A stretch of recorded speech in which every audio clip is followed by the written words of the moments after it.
Figure Plus Club.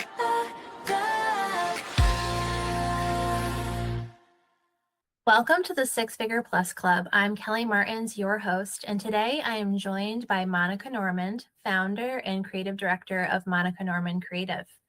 Monika specializes in commercial photography and videography for personal brands, commercial brands, service-based businesses, and e-commerce companies. What started as a solo photography business has evolved into a thriving creative agency and a team of 10. So Monika, welcome. I'd love to start by having you tell everyone a little bit about yourself, about your business, and how you found your way into the industry. Oh my gosh, thank you so much. I'm excited to be on the podcast and I appreciate you having me. That was a great intro. I don't know that I can really do better than that, but my background really wasn't in photography. I actually went to school for wildlife biology, wanted to play outside and be a biologist, which I still kind of do.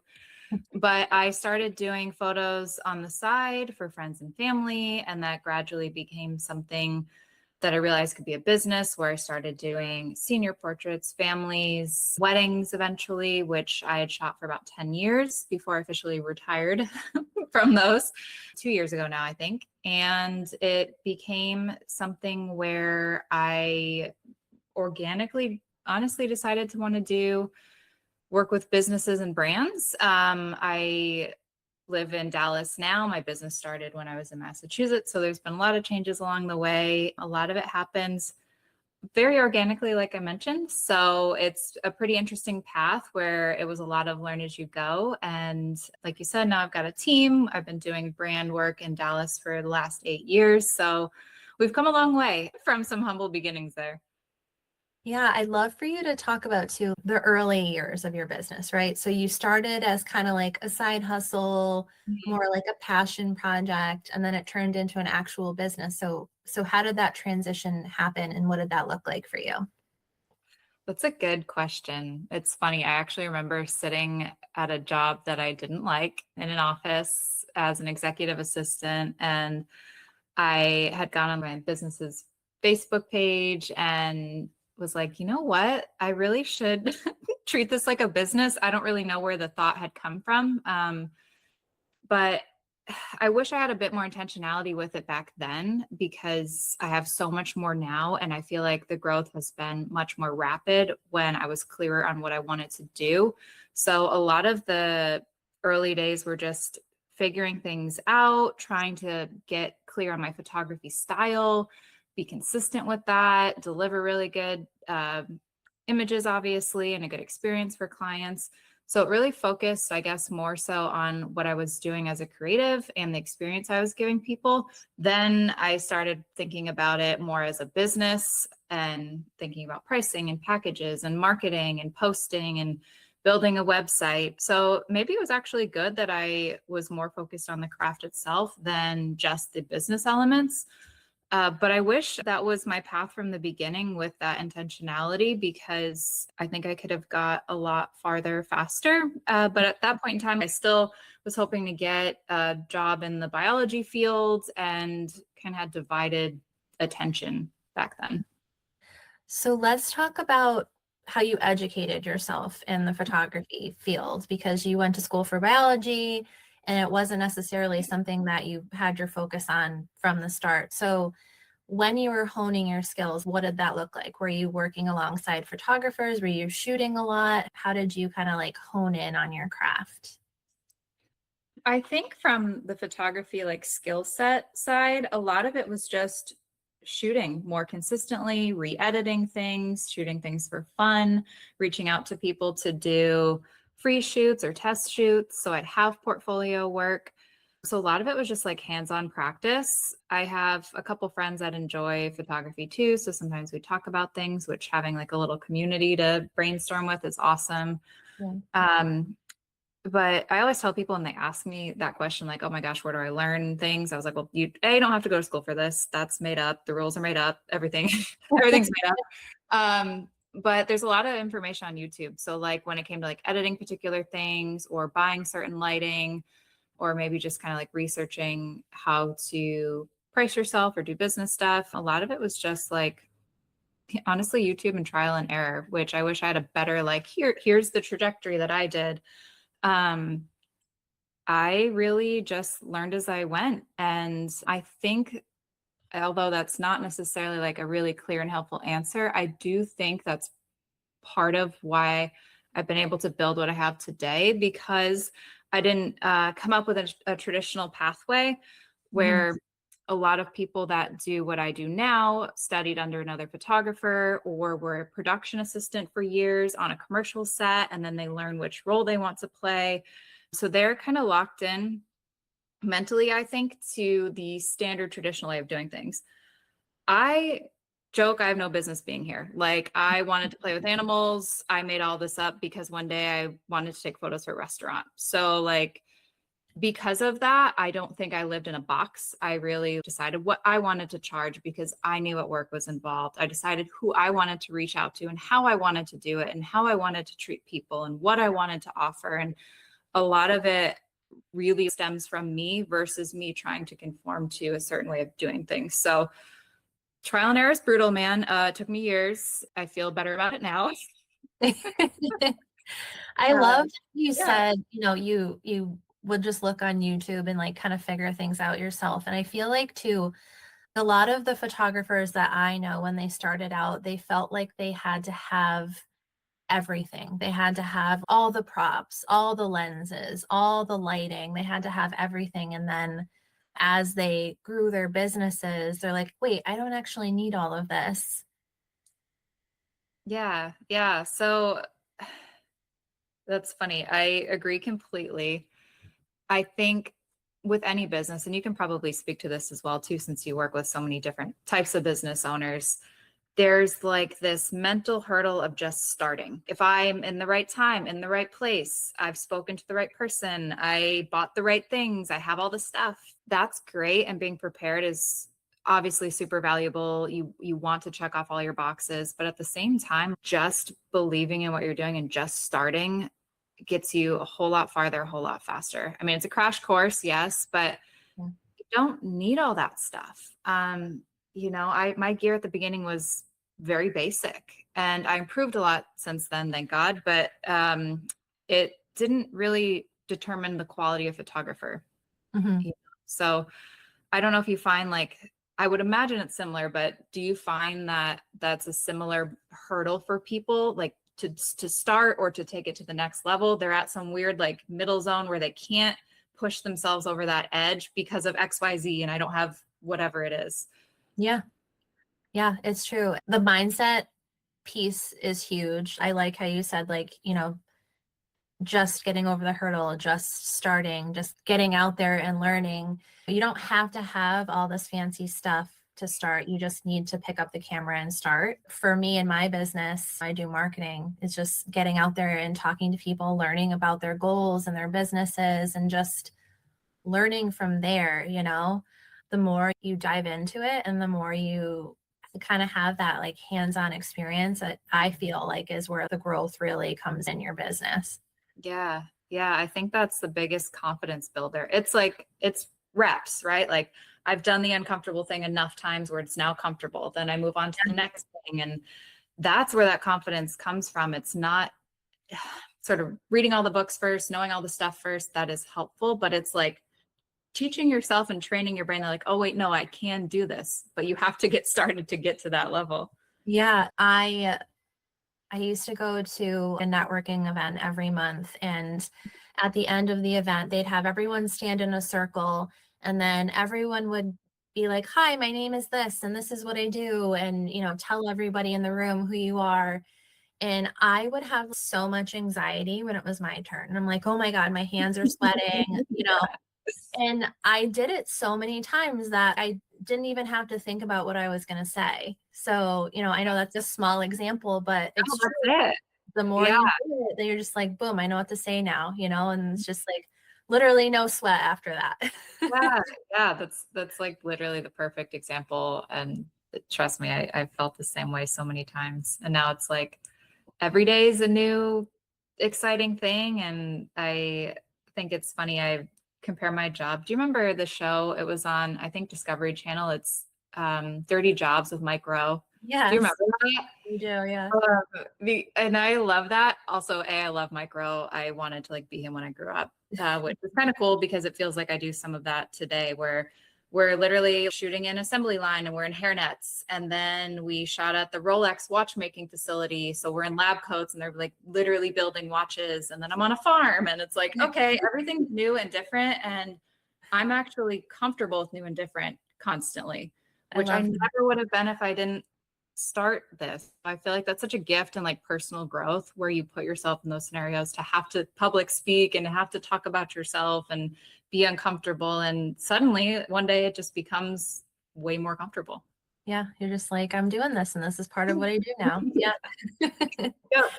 So I love to talk about the growth stage in your business, right? Mhm. So you now have a team of 10. Can you talk about where you were in your business and the decision to start hiring and to move past being a solopreneur?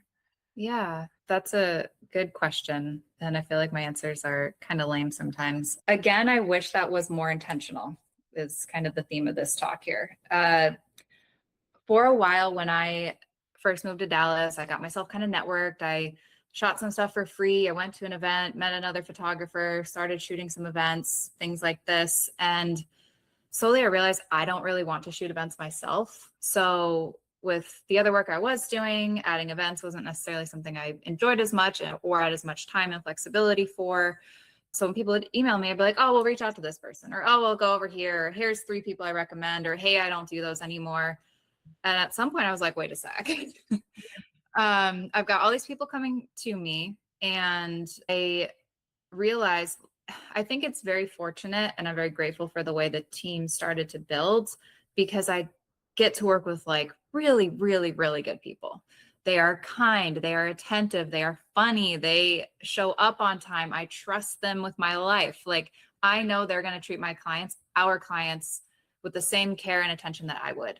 So if I just wanted to like, oh my God, I'm making a team, I'm going to pull together people and capitalize on these leads right away, I don't think the quality would have been there. You can't force real connection, real relationships. So those started to kind of happen in the background over time. And then, like I said, somewhere there's an intersection of, wait a sec, these people are asking and I've got people. So it happened organically as well. But once I decided to do that, I was really intentional. I was like, what things do I want the team to shoot? What kinds of people do I want to work with? What are their skill sets? What do they like doing? How do I make money off of this where it's fair for my subcontractors, it's fair for the client, I can add value with my piece as well. So yeah, so that there was a couple growth periods, the growth of the team, like building an actual team so I don't do all the shoots myself. And then around that time or shortly after, I also was like, holy shit, I need help. So I hired my first assistant, which was such a cool experience. I've had 2 now, and that like they're both wonderful and both flexible and willing to grow with me. And as I learned what I needed and as they kind of learned what they wanted to do, um, that's been really, really cool and an ever-changing thing in terms of like deciding what you need help with. So you're not doing everything yourself as a solopreneur or solo business owner. So having help there has been huge. And then having the team do projects. So I'm not shooting as much myself. That alleviates time where I'd be spending hours editing or hours on set, where I can go after more work. I can get new leads. I can do some of the relationship building. But yeah, you literally can't do it all yourself. So don't do it. There's a big shift in like, working in your business and working on Yeah. your business, right? Because it's like Yes. you're working in your business all the time, you're not going to grow as much because you're not putting that energy into lead generation and Yeah. networking, like, all of that stuff that's actually going to make your business grow. So I want to talk about, I know you said it kind of just happened organically, but was it scary for you to make that shift? Because you did everything yourself. And then I feel like as a business owner, it can be really hard to kind of let go of the reins because your business is your baby, right? So I'm curious what the feelings were around that and what kind of mindset shifts that you had to make during that process. You asked the juicy questions. You're good at this. Yeah, I want to know your thoughts too, because I love talking about this stuff. I'm still learning to do that. There's a couple pieces to it. I'll try to talk to each one. One, from a like looking at a business and financial standpoint and net profit on things, I can't just release all the shoots to my team. I would cut my salary, what my net profit on things would be in like by a third. So like I can't or don't want to do that all in one. So that's part of the reason I'm slowly letting team do more shoots. Also, I really care about the client experience, the team's capability, their interest, and their eagerness to do certain things. And then me adjusting to the role as a creative director. I want to be mindful of doing those things slowly. Team is happy. They're liking the projects they're taking on. Clients are getting used to working with the team. I started for those two reasons where if I'm not available, hey, I'm not available, but my team is. It's almost out of necessity. Like if you want this date, you're going to have to hire one of us because I'm not there. Right. That's helped me push into that a little bit in a way that just logistically makes sense. And then it is really, really hard to let go because I care about it so much from every single aspect. I care about the client's experience. I care about my team. Like they're cool, creative people that have I'm not entitled to them. They do not have to work with me. I want to make sure they're getting projects they enjoy and they want to work with me. Like that is a symbiotic relationship. I want it to work for everybody. So that's super important to me too. But yeah, it's just like there's a lot of care around all of it, and it is hard to let go of certain things. Also making sure people are up to speed. So like each of the team members, they specialize in different things. So to throw somebody into something that's not their specialty is not really fair to them, not really fair to the client. And there's certain things that like only I wish it wasn't this way, but there's a couple like categories of work that I pretty much do still myself because I'm the one that has the most experience in it. So I hope to get the team up to speed on a few other things so they can take on those projects. But it's probably a reps thing, I guess, to provide advice on that question. It's like doing that multiple times, getting good feedback, getting good results in terms of like what the deliverables look like, getting good feedback from the clients, getting feedback from the team, like, hey, this worked well, this didn't work well, we want to do this again, we don't want to do this again. The reps of that have really helped. So now it's like super cool. I always think this is so funny. You might get a kick out of this. We just did a team photo shoot for the first time, which is really cool. Like a full team. It came out really cute.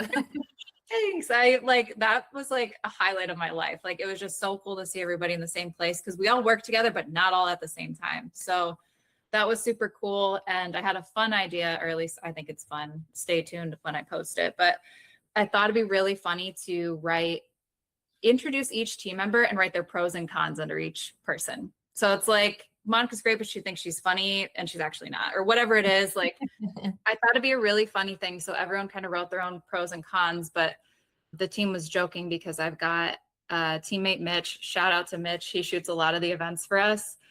And my con is that I'm jealous because all the clients like him better than me. So anytime I show up to an event that Mitch was supposed to do, they're like, where's Mitch? And I'm like, I don't know. Okay. Like, I realize he's better than me.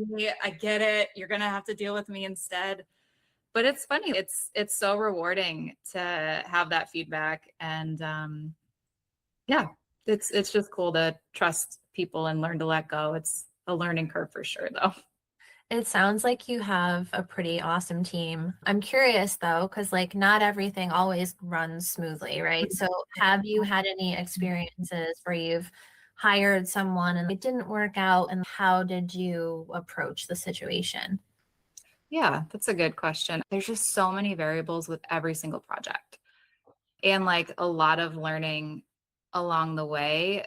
Like shit happens. I mean, there are things that happen behind the scenes that like the client probably never notices or knows about because the end result's still fine. But God, we've had cameras straight up shut off, like recording a full-on conference, just shut the fuck off, right? Like, okay, we know how to use them. I don't know what happened. Things glitch, and that's not necessarily like somebody's fault. I had one of my teammates, not with me, but for someone else, talk about a hard drive failed. And that was the only thing the footage was on. So there is risk there and things can happen. I've been really lucky as far as like working with the team. where there haven't been like any big thing. Oh my God, this is like heavy on me. But I've had like clients be rude to my team that I like would never have put them on a job if I had known they were going to be treated like this. There's just like, there's so much learning. Each team member has different pricing. I don't have employees, I have subcontractors. So the way I approach this, and it's different because I probably lose out on a lot of work because this is my philosophy versus how a lot of agencies run. And I honestly don't agree with how a lot of agencies are run, but my subcontractors set their rates. And if they don't want to do a project, we don't do it. I don't say, hey, the client only has $1,500. Can you do this? Like, that's bullshit. Right. If you set your rates, it is not their fault. I didn't negotiate well with the client. They get to set their rates. Anyway, so everyone's got different rates, different specialties. Sometimes I plan to do a shoot, it costs me way more than I think. Or if I have to put a different subcontractor on something, the net is different. Like, Right. there's so many little things, but I can't think of off the top of my head, other than those handful of little moments, anything where the team has dropped the ball. It's hard though. Like, that's terrifying. That's a fear of mine always. It's a fear of mine that I drop the ball. It's a fear of mine that they drop the ball. But I mean, at the end of the day, like, this is very important to me. I want to make sure we do a great job, but like, we're taking pictures, you know, I'm not doing open heart surgery. So if we screw up, I would feel horrible and I will do everything to fix it, but we're taking pictures. Like, you're going to be fine. You know what I mean? So I treat it with a heavy sense of like responsibility and risk, but I'm lucky because I could not do a job where it was like, oh, she didn't show up and like the building fell over. Like, I could not. Right. I couldn't do it. I'm with you. I always say that too. Like, okay, nothing in what I do for a living is an emergency. Yeah. And yeah. That's a good motto. I intentionally wanted to work in an industry where that was the case. So yeah, it's true. People will push you though. I don't know if you've had this experience, but like, it's taken me a while to settle, even nervous system wise. In the beginning, when I started out, because of lack of experience too, but like, clients having an emergency made me have an emergency. I'm like, whoa, not my fault. You waited till Tuesday for a shoot you need on Friday and deliverables by end of the day. That's your bad planning. If I can't accommodate that, that's not my fault. Like, I'm very organized. I try to make sure we have time. I make mistakes with it, but like, I don't build in emergencies to my own schedule. So if I'm experiencing one, typically it's somebody else's fault, but I've allowed that to like impact me. I don't know if that happens to you still, but that motto is good. This is not an emergency. Yeah. That's not an emergency. So I feel like that's a good segue into setting boundaries, right? What are some things that you have learned or that you do to set boundaries with clients or even with yourself, right? Because I feel like as business owners, we're sometimes like 10 o'clock on a Saturday checking our emails and we're, you know, or at least I do sometimes. And I try to set boundaries with myself to not do that. So yeah, that's a good question. I'm cracking up. I could actually show you. I was gonna say, I wish you could see my desk. This little cute note paper my mom got me. It says, "This meeting is bullshit." It's actually my work boundaries. Let me read them to you.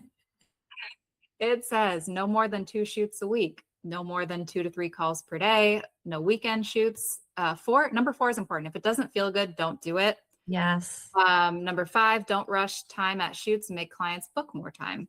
6, Fridays are half days. I wish that's not really happening. 7, no work past 5 p.m. Also kind of loose. And number 8 is don't force things. I love that. I always say, like, I didn't come up with the saying, but if it's not a hell yes, it's a hell no. Like, if I'm talking to someone and in my gut, I'm like, I don't think they're going to be a fit. I'll just, that feeling gets stronger and stronger. And I'm like, if I think this feels clunky, it's clunky. And I've talked to enough people to know like what the outliers are, or if I'm doing something that needs improvement. But yeah, if it doesn't feel good, don't do it. I put the reminders here for a reason. Like, that sounds wise, maybe, I hope, I don't know, but it's on a sticky note on my desk for a reason, because it's hard to follow sometimes. So I know we're talking about boundaries and we're both saying if it's not a hell yes, it's a hell no. But at the same time, when you're starting out, you don't always have the ability to say no to work, right? Yeah. So do you have any thoughts about that for maybe some photographers or people just getting started in business who are struggling with setting boundaries and maybe saying no to work or saying yes to work that they feel like they have to take? Yeah, that's another great question. That's something I kind of talked about in the book that I'd written too about starting the business and doing it right. I would say if you haven't already quit that job, whatever that other thing is that's paying your bills, make sure you save money before you quit and do your business full time. Mm. Um, I would say I had business savings and personal savings, and I treat those very differently.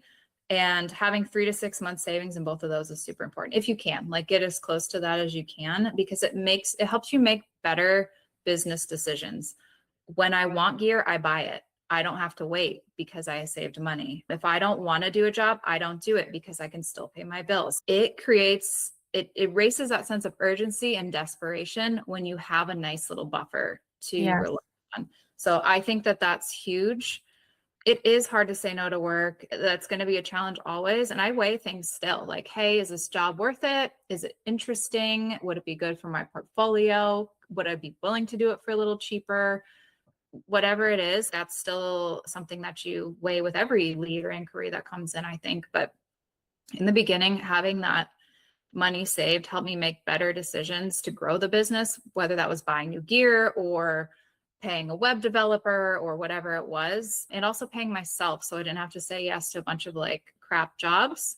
That Mhm. being said, from a photography standpoint, I do think it's really important to try a lot of different work and figure out what you like and what you're good at. Mm. So a little part B to that would be doing that work. I would say post and share and talk about only the work you want to do. You can do all the other crap if it pays the bills. Like my production assistant is a super talented photographer. She has fashion, editorial, portraits. Like, she's stunning. She'll shoot events with me, but she doesn't post that because it's not necessarily the work she wants to do. So you can do the stuff that pays the bills while you go after the stuff you really want. But yeah, if you can, man, save some money so you're not acting out of desperation, because that's very hard to come back from.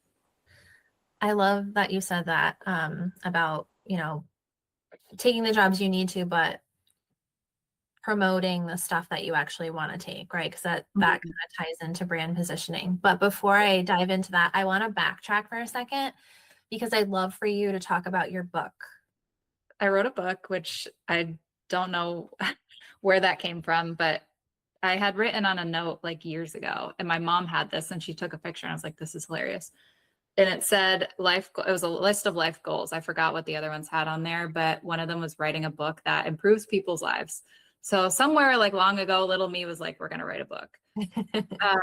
But the book itself came to be from doing coaching calls and mentorship with other photographers and creatives. So I've been lucky enough to work with quite a few different people that specialize in different things. Like, one's like a editorial photographer, one's a architectural photographer. There are different people, but a lot of the same questions were coming up. So I realized I have a unique sort of trajectory into, or whatever, lead up into getting to where I am now.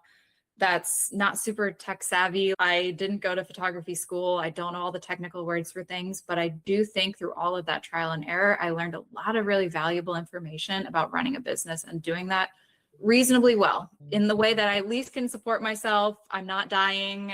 Things are going good and they're growing. So to save people a hell of a lot of crying and time, I wrote a book that answered a lot of those common questions, talks about really kind of all the key parts of starting.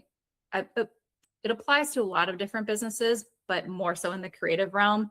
So how to start a business, how to set yourself up with contracts and scheduling, your marketing, how to position yourself as an entity, as a brand, as a creative, pricing yourself and going after leads, how to speak to people. Like, I tried to put in every bit of information that I thought was really valuable that I wish I had when I got started. So it's great for somebody that's already a decent photographer or even established. It's a good reminder, I think, to go through these chapters and walk through like all of the key buckets on running a business well. I love that. That sounds like an incredible resource for some business owners out there that are getting started in photography. Thanks. It was a haul to write it. Took a lot longer than I thought. And it's not even that long. So it's a real kick in the pants to write a book if I don't know that I recommend it.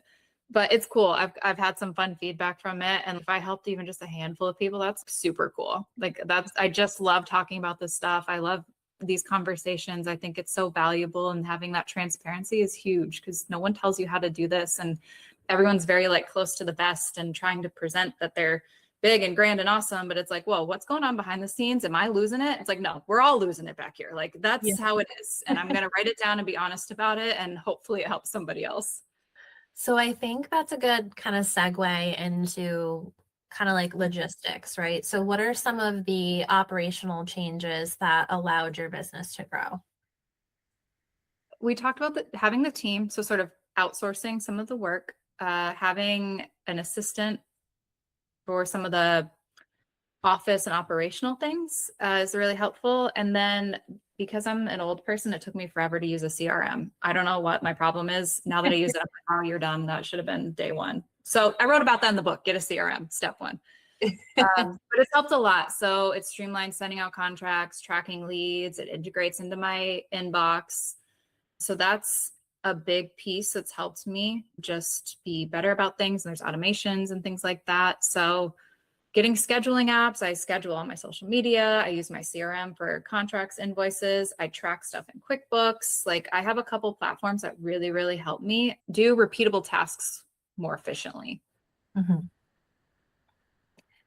So I want to shift a little bit too. I also want to note, like, I didn't hop on the CRM train initially either. And when I did, I was like, why the hell did I not do that sooner? Because it streamlined like You're making me feel better. my Yeah. whole thing. And I'm like, I just saved like 30 minutes per client by doing this. So I just wanted to note that before shifting gears. But so one of the things that you mentioned was becoming confident in your work and your pricing. Was there some kind of mindset shift that needed to happen, or like how did you develop that confidence? I'm going to say it's the repetition again. I got really used to being told no to the point where I think it's kind of fun now, which sounds psychotic. But like it doesn't bother me. I don't take it as a personal attack. I've done something wrong. I view everything as a learning opportunity. So like if a client said no and they give feedback, think about it. Do I need to reconsider this? Are people telling me something commonly where it is something that maybe I could adjust? Right. But I think it's just a repetition of pitching constantly. Crickets, no one responds. I get told I'm too expensive. I get told it's not enough deliverables. We went with another photographer. Hearing that all the time is okay. Like I think it's just a mental muscle to strengthen. Yeah. And there's another thing. I mean, there's quite a few things on pricing that I think are important to talk about. But I realized, I said it almost earlier, the Whose Line Is It Anyway show. It's like the points are made up and everything doesn't matter or whatever it is. Yes. It's true. Like I'm delusional. Life is whatever you want to make it. And if I'm being honest and kind and producing a good result and confident in what I'm offering people, like I get to charge my worth for that. What I think I'm worth and what someone else thinks they're worth is none of our business. I think when I stopped paying so much attention to what is everybody else doing, that's been really helpful. It is good to have a pulse check on what the general market is doing for the type of work or services you're offering. But I just got a lot more confident in what I was doing, and the right people were saying yes. So like, it's wild. I don't know if you've had this experience too, owning different businesses and also speaking with different business owners, but I'll have somebody like you. Like I would say we're in a similar realm of, demographic, business owner, scale, all these things.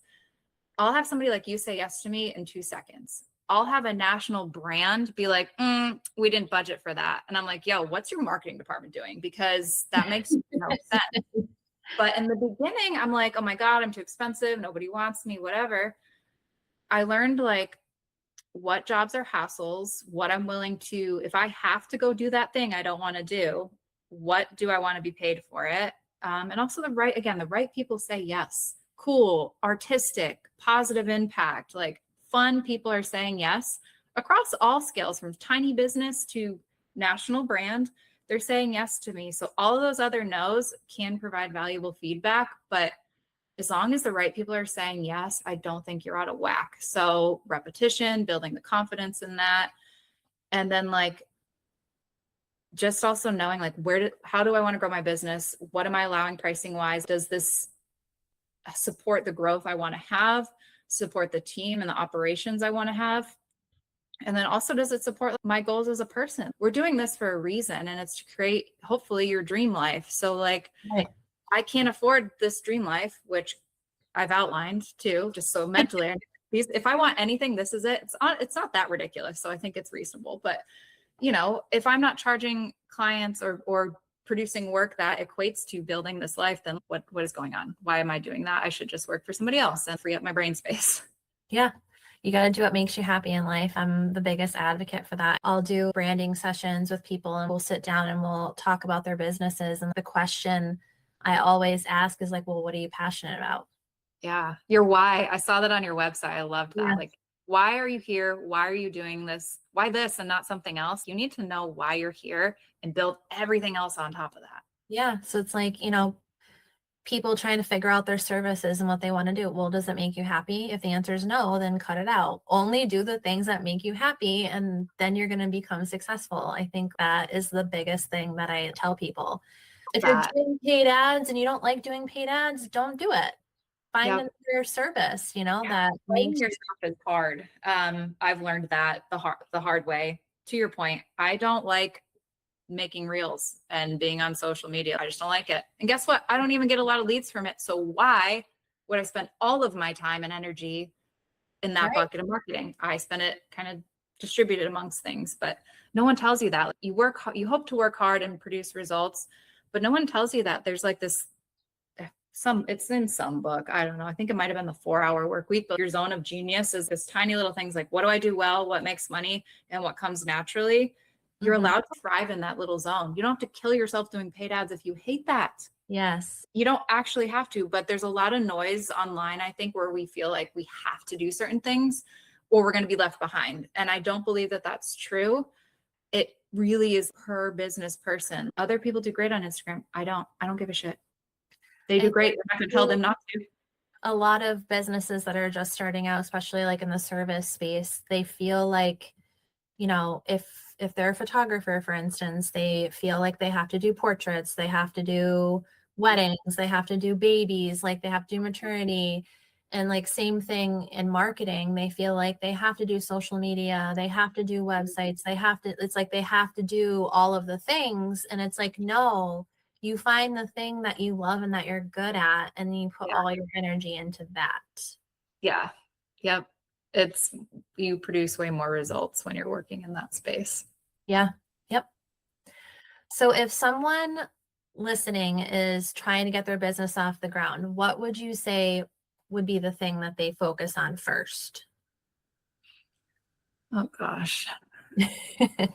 Oh, that's a big one. I like simple answer, just start. Just start. You don't need to read something else, go to another network. If you don't, those are great. Keep doing those things. But that isn't the hurdle or the barrier to entry. You just need to start. It's more of a mental barrier than anything. And put yourself out there. Don't be afraid to fail and flop and feel silly and not feel confident. It's going to feel like that. You know, setting those expectations like this feels uncomfortable because it's new, not because I suck, not because I'm an idiot. It's because it's new. And just like put yourself out there. Tell everybody what you do. I'm not great at that.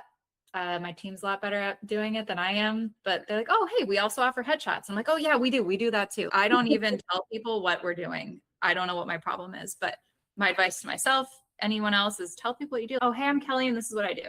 Hey, I'm Kelly and I help people do this. You never know like who you're meeting, and every opportunity is like a good practice to strike up a conversation. You're sitting at the bar, talk to the bartender.